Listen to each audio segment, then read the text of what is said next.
తూర్పు గోదావరి జిల్లా రంగంపేట ప్రభుత్వ జూనియర్ కళాశాల హైస్కూల్లో జరిగిన వీర శివాజీ జయంతోత్సవాలలో మండల బీజేపీ అధ్యక్షులు మైలవరపు సాయిరాం మాట్లాడారు. స్త్రీలను గౌరవించడం, మాతృభావన, దేశాభిమానం పెంపొందించుకోవడంలో కృషి చేయాలని ఆయన కోరారు. శివాజీ జీవిత విశేషాల గురించి హైస్కూల్ ప్రధానోపాధ్యాయుడు వి పార్థసారథి, ప్రభుత్వ జూనియర్ కళాశాల ఇన్ఛార్జ్ ప్రిన్సిపల్ బి హేమ తదితరులు మాట్లాడారు. అలాంటి పరిస్థితుల్లో ఉన్నప్పుడు ఇందాక దేశభక్తి, ధైర్య సాహసాలు ఇలాంటి అన్నీ కూడా ఛత్రపతి శివాజీ గారి యొక్క మనసులో నాటుకుపోయి దేశం కోసం మనం ఏదైనా చేయాలి, మనం దేశానికి పాటుపడాలి అనేటువంటి ఆ విధానంలో ఆయన మొత్తానికి చాలా వరకు అనేక కార్యక్రమాలు చేశారు.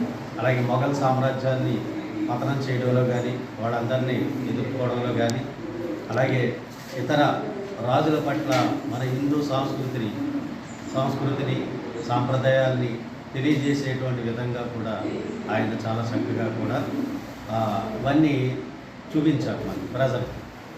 ఆ రకంగా మనకి ప్రజలందరూ కూడా ఆయన అడుగుజాడల్లో నడుస్తూ దేశ ప్రజలకి ఒక వెన్నెముకగా నిలిచారు. ఆ రోజు సింహాసనాధీశ్వర రాజాదిరాజ యోగిరాజ రాజాశివ ఛత్రపతి శివాజీ మహారాజ్ కి జై. రాజా శివ ఛత్రపతి శివాజీ మహారాజ్ కి జై. ఇంకొకటి ఏంటంటే పరమత సహనం.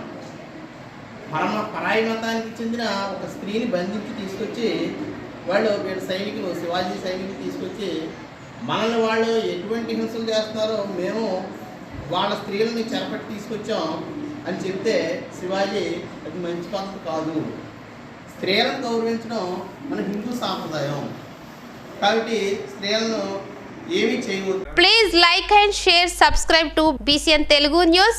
Please like, share and subscribe to BCN Telugu News.